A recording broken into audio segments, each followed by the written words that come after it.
My name is Gerald Davis. I'm at the location where I was pulled over by a Eugene police officer named J. Thomas, badge number 606 or 603. I am not exactly sure, but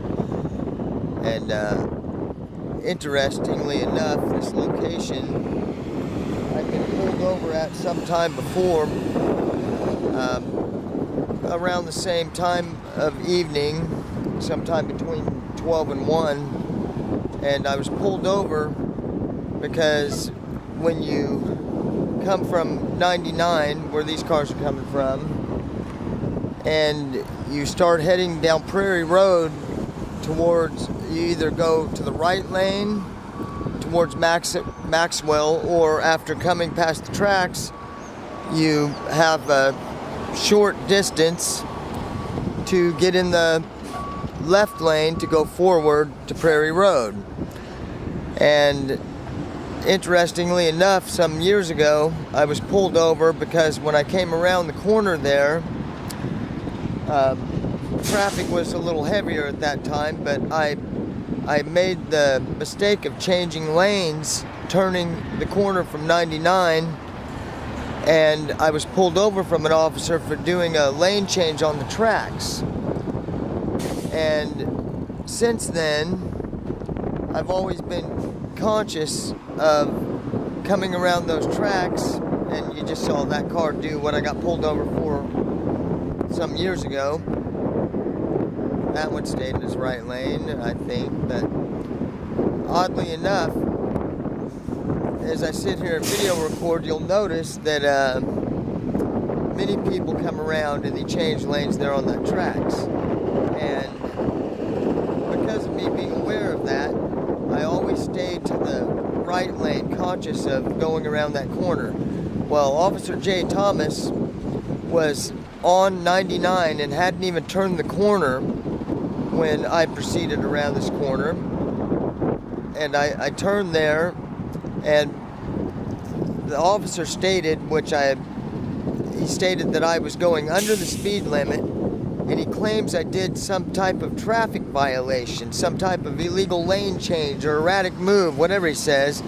All I did was come around that corner from 99, the direction that school bus is coming from right now, and I stayed to my right lane, and after crossing the tracks, I moved into my left lane, because if you don't do that, like that bus just did in that short distance of road right there, then you would be in the right lane towards Maxwell. Well, the officer claims I committed a traffic violation. There was no one on the road there. That truck, pretty sure I recorded on video, crossed the tracks without so because I came around the corner and immediately went into that lane, he used that as grounds to pull me over with some claim of a traffic violation, saying he stated that I was going under the speed limit and I made an erratic lane change, which makes absolutely no sense at all as far as my logic goes. I came around the corner, much like this vehicle, and I changed lanes. And that led to him committing an assault upon me. False arrest. False imprisonment. And the officer happens to be a plaintiff. Crossed lanes on the tracks. So his grounds for even suspecting me of a traffic violation are frivolous. There's no legitimacy to his claim. There was no evidence that I was under any intoxication. I did nothing that should have made me a suspect for any traffic violation.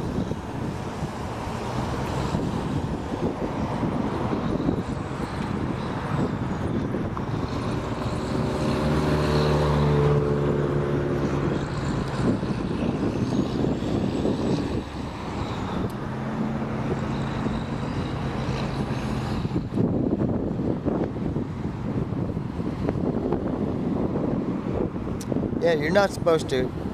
You're supposed to, I don't remember exactly. I'm pretty sure it's like 50 feet before or after railroad tracks. You can't do a lane change. Look, lane change. Cross tracks right there. He stayed in the right lane.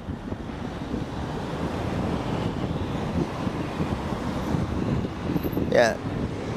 I don't think police officers should be able to use this intersection here as an excuse to pull people over.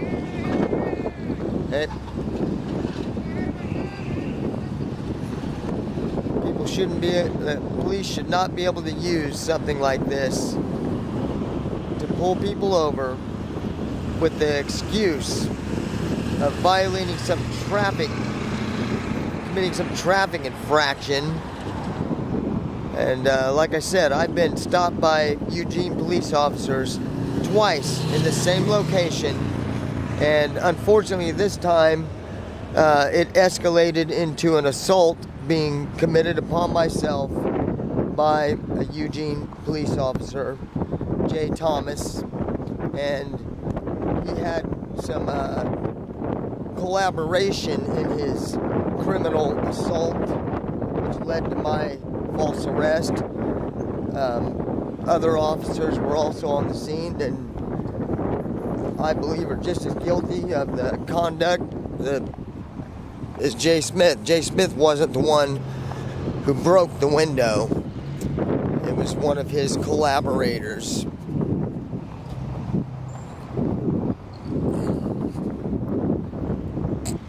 You can't break the law to enforce your traffic infractions. It's called converting a right into a crime. Well, have a nice day.